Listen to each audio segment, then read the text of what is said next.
Good morning, travelers. How are you? Welcome back to our channel. I'm Lon. And I'm Glenda. And in today's video, we're going to review the total costs we incurred from our recent transatlantic cruise from Fort Lauderdale, Florida to Barcelona, Spain.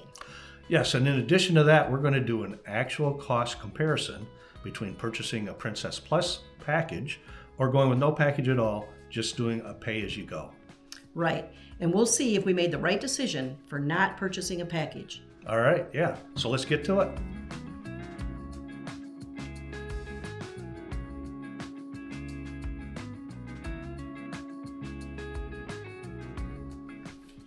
Okay, so Princess actually allows for two different packages, the Princess Premier and the Princess Plus package. We're going to actually cover the Princess Plus package, go over the costs, and then compare that to what we spent, see how we did. So in the Princess Plus package, you pay $60 per person per day. Now remember, this was a 14-day cruise, so $60 times the two of us, myself, Glenda, for 14 days. That comes out to a cost of $1,680 for this package for this cruise. Now this cruise, the way we broke this down is cruise staff tips of $16 per person per day. And that's whether you use the package or if you just pay it up front. And that comes out to, for this cruise, $448. So you're paying that regardless whether you do the cruise package or not, $448. For Wi-Fi, and for the Wi-Fi and the drinks, they don't give you an exact amount of what they're charging for those, but $20 is about right. $24 is about 2 drinks per day, so that's what we calculated out as. And now, if you're going to pay for the Wi-Fi on a day-by-day basis, you're going to pay more than this. But so for the $20, that comes out to $560. And then the drinks at $24 per person per day is $672. And if you add that up, that should be pretty close to $1,680 as we calculated up here. So we'll go a little bit further. $1,680. The tips, remember, are required regardless. So let's subtract that out, the $448 for the tips. And that gives us a no package savings to this point of $1,232. Now we're going to continue on with this because we actually did spend a little money on the trip too. So we're going to continue on, see what we actually came up with as a savings number. Okay, so at this point we have our no package savings, $1,232. Now, you are allowed to bring on 1 bottle of wine per person and 1 12-pack of pops per person. And we did that. We took advantage of that. So we brought that on. Bottle of wine was $19 and our 12-pack of pop, $14. In addition to this, we used the Princess website to pre-order some other beverages, and that's very convenient. They actually put it into your room before you even get on board. So it's there waiting for you once you arrive. Very nice. And the prices were not outrageous like you might think they would be. So the prices, well, pint of gin, $23. Pint of vodka, $21. And then $2 per item here, 9 cans of soda water, $18. 9 cans of tonic, $18. And a case of bottled water for $48. Check my math, but that should come out to a total of pre-purchased beverages, $161. So we subtract that from our savings of not buying into the package, gives us now a potential savings of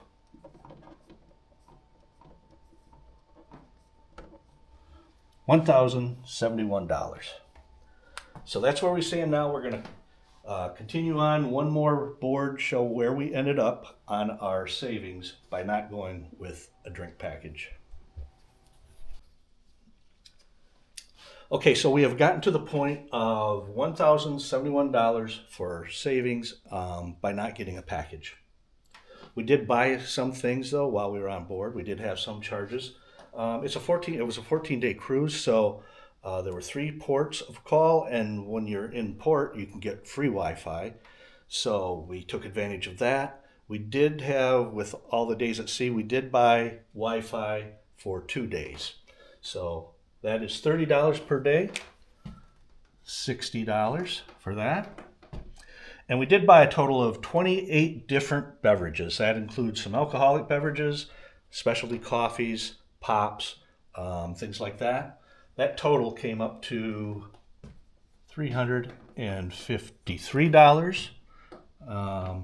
And that's really all we spent on those 2 items. That comes out to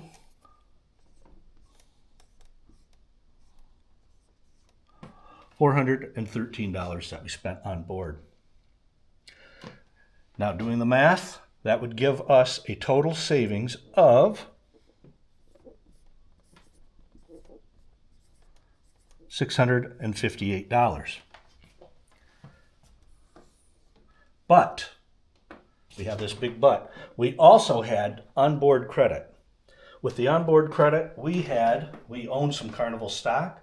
Depending on the amount of stock you already own of Carnival, you'll get some onboard credit. In our case, we had $250 worth of onboard credit for that. Then also our travel agent gave us some credit. The person we went through to book this trip, she, I don't think she was planning to give us this much, but with some different problems that we had using the app, she did give us a little extra. It came out to $160.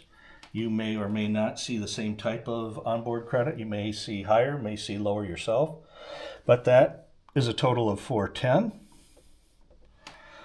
So you see, our credit of $410, we had charges of $413.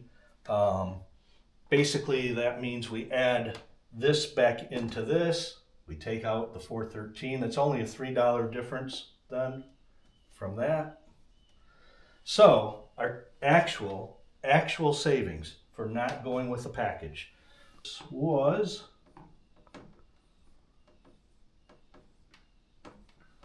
$1,068. So $1,068 by not going with the Princess Plus package. Okay, so now we want to review with you a few of the pros and cons that we found from our experience of not purchasing the package. The number one pro, I think, is obvious, and that is the cost savings. Yeah, saving $1,000 over that cruise, that counts as 2 pros. And another pro that I think is pretty significant is that you tend to drink less, I believe.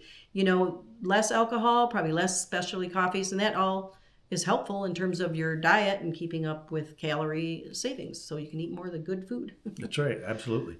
Something that I think is both a pro and a con is unplugging from Wi-Fi. Right. You know, we found that by unplugging from Wi-Fi, it was kind of freeing in a way, and you really could just kind of be in the moment and see what was happening around the ship and not really be distracted by your phone all the time.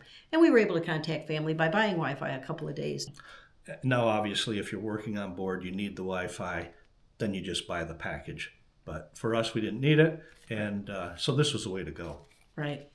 And now we want to talk a little bit about some cons.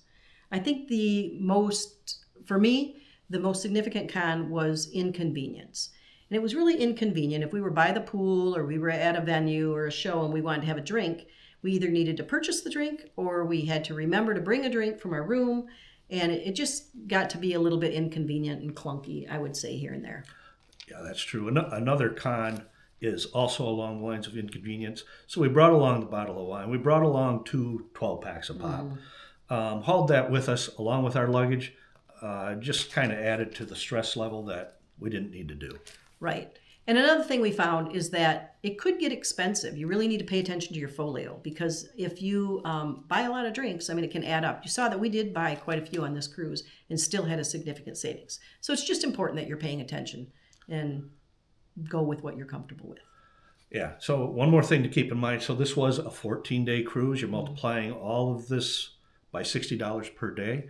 So it adds up. And if you only do a 7-day cruise or so, your savings would be less. And maybe then it makes more sense to just purchase the package as well. Right. And oftentimes a 7-day cruise is more what I would call a vacation. You know, you're in the Caribbean or you're in the Mediterranean or you're going to various ports, where this is more of a transportation cruise and you're getting from point A to point B. So it's a different kind of a journey. Right. So I hope you found this helpful and it will help you make your decision on whether or not to purchase a package. So let's review our total costs spent for this cruise. We broke it down into these 6 categories: lodging, transportation, food, entertainment, drinks, and tips.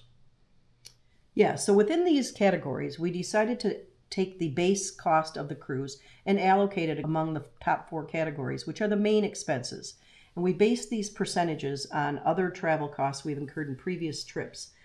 Lodging at 40%, transportation 30%, food 20%, and entertainment 10%. Based on those allocations, the cost came out with lodging at $994, transportation $745, food $497, and entertainment at $248. That adds up to the total baseline cost of $2,484, which was the cost of this cruise. Now keep in mind, this was for a midship deluxe balcony room on the Majestic Princess. I'll leave a link to another video of this cruise that includes a cabin tour. In addition to the allocated expenses, we had further costs related to drinks for $161. This included what we brought on board as well as what we had pre-purchased from Princess. And then we had tip expense of $566, which included the $16 daily allocation as well as some cash tips that we gave to crew members and bartenders along the way. So with all these expenses totaled up, the cost of this cruise was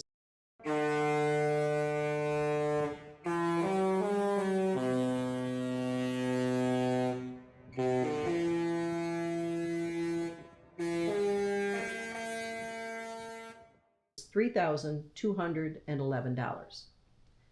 We feel like that's a pretty good value for a 14-day journey across the Atlantic.